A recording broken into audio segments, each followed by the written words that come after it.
The first line of Jack Smith's 165-page filing. The defendant, Donald Trump, asserts that he's immune from prosecution for his criminal scheme to overturn the 2020 presidential election because he claims it entailed official conduct. Not so. And he goes on to explain why. Yeah, the special counsel seeking to make the case and to pierce the immunity argument made by the Supreme Court over the summer. And we are now getting an in-depth look at Jack Smith's election interference case against Donald Trump. A judge yesterday unsealed Smith's filing in response to the Supreme Court's ruling on presidential immunity. In it, Smith argues Trump was not acting as president of the United States when he sought to overturn his 2020 election loss. Although his multiple conspiracies began after Election Day in 2020, the defendant laid the groundwork for the crimes well before then.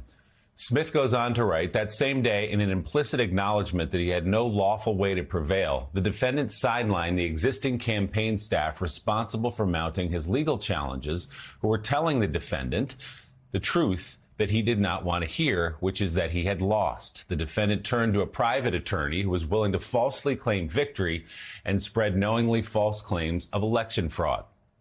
Smith argues in the brief, Trump knew his claims of outcome-determinative fraud were false, writing, following Election Day and throughout the charged conspiracies, the defendant, his co-conspirators, and their agents spread lies that there had been fraud in the election that he had actually won.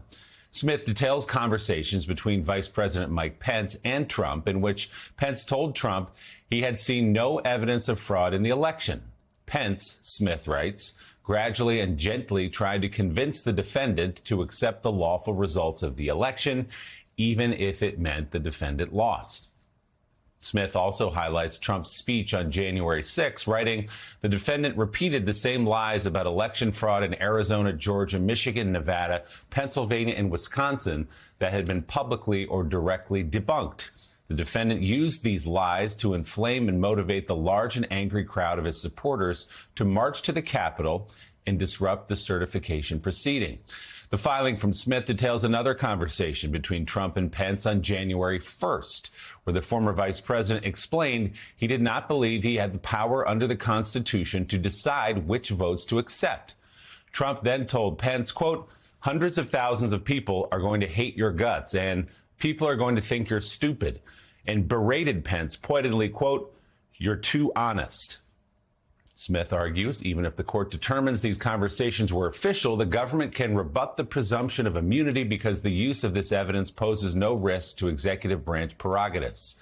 The content of the conversations at issue, the defendant and Pence's joint electoral fate and how to accept the election results, have no bearing on any function of the executive branch. And we fight. We fight like hell. And if you don't fight like hell, you're not going to have a country anymore.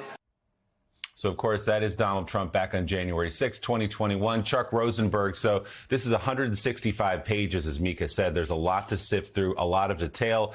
It's clear that a lot of the testimony is coming directly from Mike Pence, among other people who are around Donald Trump. But it seems to me, and I'll let you walk us through and explain, the core argument here is that Donald Trump was not acting as president. He was acting as a presidential candidate, effectively, when talking to Mike Pence about these things. I think that's exactly right, Willie. The Supreme Court said that certain official conduct is off limits, that a president, any president, Mr. Trump in this case, would be immune from prosecution for official acts. And so the government's brief here, it's styled as a motion for the judge to make determinations about immunity. But the thrust of the government's brief here, Willie, is that Mr. Trump was not acting in an official capacity. He was acting in a private capacity as a candidate, not as a president, but as a candidate trying to secure re-election. And so all of those 165 pages have a similar theme. They lay out a series of acts, of conversations between the president and private officials for the most part, explaining that the president was willfully blind to the facts that he had lost, that he was urging people to act in fraudulent and dishonest ways, and that he's trying to retain office. All of this is intended to convince the district court judge, the trial judge, Judge Chutkan, that these are all prosecutable acts, that they're not immune. Remember, the Supreme Court had the easy job, Willie. All they had to do was pronounce a rule. Judge Chutkan has the really hard job. She has to implement the rule. And the government is trying to give her a path, a roadmap to implement the rule in a way that they believe means that Mr. Trump still may be prosecuted for all of these unofficial acts as a candidate. Interesting. So, Chuck, boy, this goes into the relationship with Pence in a big way. The different efforts in different states to try and change the outcome. Also, Trump's tweets, making it very clear, by the way, that it was him tweeting. But he goes through tweets as a candidate, casting doubt on election integrity, tweets making false claims of election fraud, tweets and retweets attacking those speaking the truth about the election, tweets exhorting individuals to travel to Washington, D.C. for the Save America rally, tweets regarding Pence's role on January 6th, the defendant's 2:24 p.m. tweet on January 6th. I mean, it is very specific that these tweets were done by Trump. But my question is, how can you separate his official capacities to his unofficial capacities, therefore not immune, if there's still a transition that is underway? Does that make sense? It does make sense, Mika, and it's precisely the right question. Again, very easy for the Supreme Court to proclaim, very hard to implement. It's like my 9th grade algebra teacher. She can simply say, I have to work harder, study better, and get my grades up. Easy for her to say that. Right. Much harder for me to do it. And so the Supreme Court has said that official acts are out of bounds, they're immune. All right, now, Judge Chutkan, you figure it out. You tell us which acts you think are prosecutable. So the government's making its case that everything in its 165-page brief is prosecutable. It's all evidence that may be adduced at trial, and that it could be used by a jury if they see fit to convict Mr. Trump of the fraud with which he is charged.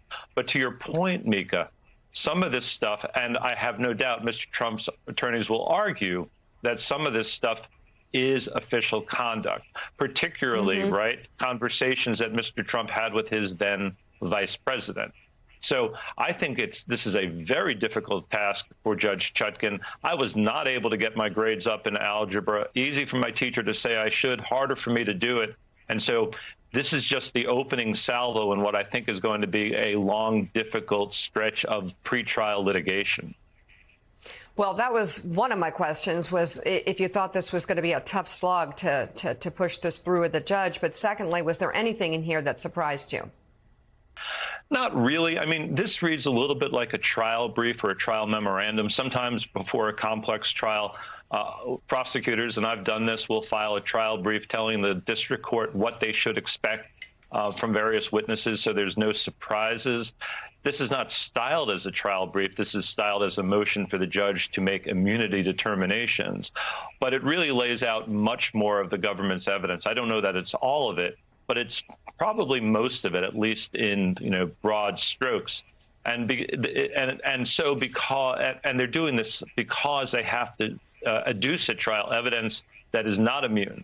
They have to introduce at trial evidence that can be used to convict Mr. Trump. Remember, Mika, the government has already superseded their indictment. They've already struck from the original indictment passages that they believe are clearly immune. So the government has arrived at a place where they think they have the right stuff and the right balance of stuff that is not immune from prosecution to push this case forward. Now, does the judge agree?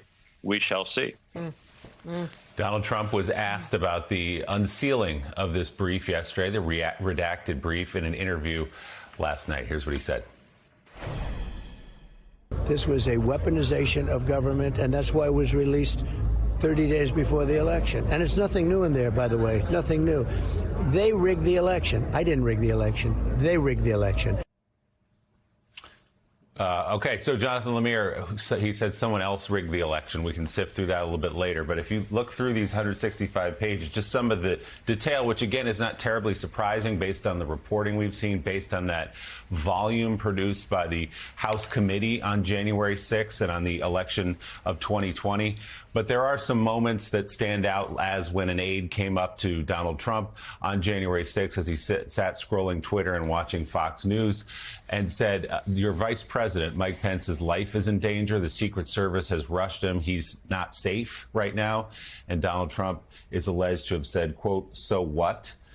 When approached by his daughter, Ivanka, and her husband, Jared Kushner, confronted, he said, according to this brief, it doesn't matter if you won or lost. You still have to fight like hell. What stood out to you here, John, as somebody who wrote an entire book about this day and all the events around it?